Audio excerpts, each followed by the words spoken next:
получил больше, чем ты просил, когда враг стороною тебя обходил. Это Бог за тебя говорили вокруг. Он знал, потому что наш лучший друг.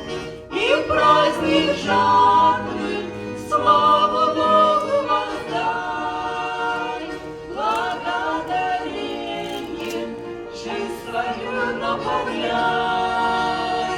И в праздник жатвы взгляни на свои пути. Господь помилуй, помилуй.